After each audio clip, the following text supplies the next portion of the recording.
अच्छा, ये जैसे फिटमेंट फैक्टर की बार बार बात आती है, तो फिटमेंट फैक्टर क्या, मतलब इस पर चर्चा की गई कितना होगा, या आपकी तरफ से कोई डिमांड रखी गई, या नहीं वहाँ से नहीं, कभी अभी कुछ आइडिएशन मिला अभी आपको? डिमांड तो आप नहीं रख सकते तब तक जब तक कि, देखिए डिमांड तो तब रखेंगे आप जब पे कमीशन के साथ आपकी बात हो। डिमांड तो पे कमीशन के पास रखनी है ना। पे कमीशन अभी धरती पे है ही नहीं कहीं, अच्छा, तो किसके किससे रखेंगे? ऑफिस ही नहीं है एक एक्सपेक्टेशन है, लोगों की एक एजम्पशन है, कैलकुलेशन है कि फिटमेंट फैक्टर इतना तो होना ही चाहिए। तो उस पर बहुत सारे लोग पूछते हैं, तो फिर बताना पड़ता है, पब्लिक को भी जानना है, उसको भी अंदर भी सबसे बड़ी क्यूरियोसिटी है कि आखिर फिटमेंट फैक्टर कितना होना चाहिए। कोई बोलता है 2.86 होना चाहिए, कोई बोलता है 3 पॉइंट समथिंग होना चाहिए, कोई कुछ बोलता है। तो ये एजम्पशंस हैं लोगों के।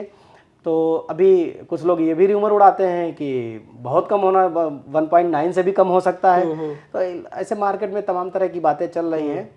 बहुत सारी जगहों पर मुझसे भी पूछा गया, तो मैंने ये बोला है कि मिनिमम इससे नीचे नहीं जा सकता। अच्छा, मैक्सिमम तो कितना भी चला है? मतलब अनलिमिटेड है, हाँ। इनफाइनाइट है, कितना भी हो सकता है।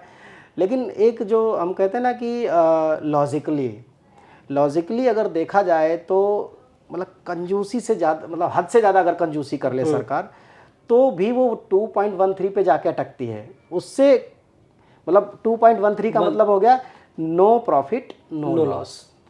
आपका डीए मर्ज करने के बाद भी सैलरी वही रहेगी, और डीए ना मर्ज करते तो भी वही सैलरी रहती, वो 2.13 होगा।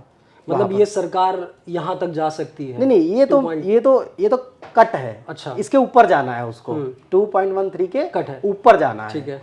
अब ऊपर जाने का मतलब है कि खुले मन से ऊपर जाए या फिर कंजूसी से ऊपर जाए।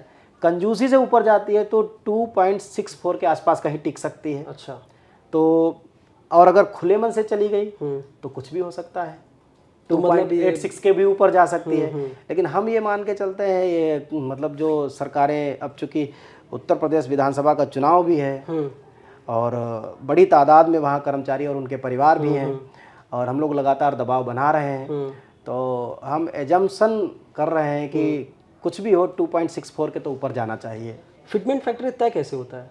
देखिए ऐसा कोई लिखित में रूल नहीं है कि ऐसे ही बनेगा, लेकिन बेसिकली समझने के लिए ये तरीका है कि जो सबसे निचले तबके का, जो सबसे निचले लेवल का जो कर्मचारी होता है, तो एक कर्मचारी के परिवार में 3 फैमिली यूनिट को एक्सेप्ट किया गया है। ठीक है। कर्मचारी, उसका स्पाउस और 2 उसके बच्चे, इन 3 यूनिट से परिवार बनता है। ठीक है। 3 यूनिट पर डे कितने कैलोरीज का कंजम्पशन होता है, वो खाना खाएगा, कपड़े पहनेगा, स्वास्थ्य पर खर्च करेगा, एजुकेशन पे खर्च करेगा, और एक बेहतर ज़िंदगी जीने के लिए, मतलब जो है जिसे, हाँ मतलब कह सकते हैं, या जिसको आप विलासिता तो कहना ठीक नहीं होगा, मतलब लेकिन जो डेली नीड्स हैं एक तरीके से आज के युग के, बाहर जाएगा, घूमेगा, हाँ घूमेगा टहलेगा, मतलब एक बेहतर एचडीआई के लिए, एक बेहतर ह्यूमन डेवलपमेंट इंडेक्स के लिए, तो वो एक दिन का जो कैलोरी कंजम्पशन होता है और उसकी वैल्यू निकाली जाती है।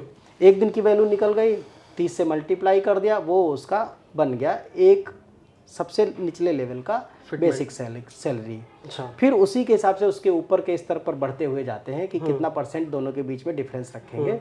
फिर DA 0 से शुरू करते हैं वहाँ पर। ये होता है तरीका नापने का। तो सपोज दैट कि अभी मान लो 3000 कैलोरी चाहिए, ठीक है। 3000 कैलोरी की सपोज दैट मान लो कि उसकी वैल्यू आई, या मान लीजिए कि 2000 रुपये वैल्यू आई एक दिन की, एक दिन की 2000 वैल्यू आई, 30 दिन की कितनी आ गई, 60,000। यानी कि सबसे लोअर तबके के कर्मचारी को महीने में 60,000 रुपये चाहिए, है ना।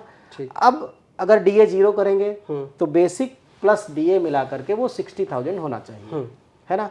इसके बाद ट्रांसपोर्ट अलाउंसेस, आने जाने का जो घर से ऑफिस, ऑफिस से घर, वो खर्चा अलग हो गया, और जो शहरों में रहेगा या जहाँ कहीं भी रहेगा उसके हिसाब से HR है। तो ये ऐसे तय होता है फिटमेंट फैक्टर।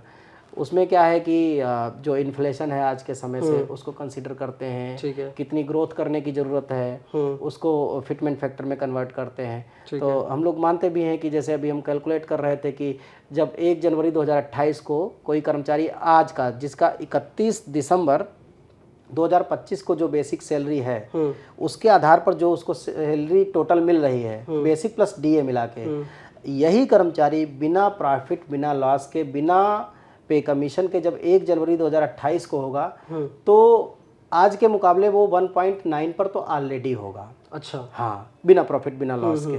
अगर उसमें टीए एचआरए जोड़ देंगे तो वो 2.13 तक चला जाएगा। अच्छा, है ना। तो फिर अगर मिनिमम मान लो फिटमेंट फैक्टर के लिए फैमिली यूनिट, जैसे हमारी डिमांड चल रही है, हम डिमांड कर रहे हैं कि फैमिली यूनिट्स को 3 से बढ़ा करके 5 कर दिया जाए। तो 5 करने का मतलब है कि कम से कम 66% की ग्रोथ, 66% की ग्रोथ। अब 66% की ग्रोथ करेंगे तो 2.13 में 66% और जोड़ दीजिए तो 6 3 9 और 6 1 7 मतलब 2.79 तो ऐसे ही हो गया। तो हम एजम्पशन कर रहे हैं, यानी कि 2.8 के आसपास ठीक ठाक फिटमेंट फैक्टर को हम एजम्पशन कर रहे हैं। अगर मान लो उसने फिटमेंट फैमिली यूनिट्स को 3 से बढ़ा के 4 ही किया तो 4 मतलब मदर और फादर जो डिपेंडेंट्स हैं, क्योंकि हमारे देश में बुजुर्गों की संख्या बढ़ रही है, अभी युवाओं के भारत से बढ़ करके प्रौढ़ों के भारत की तरफ हम बढ़ रहे हैं। तो उस लिहाज से अगर 33% ग्रोथ मिलती है तो हमारा फिटमेंट फैक्टर करीब करीब वही 2.5 से ऊपर जाएगा। मतलब जिसको हम 2.64 कह रहे हैं तो उसके आसपास 2 4 6 10% कम या ज़्यादा उसके आसपास हो सकता है।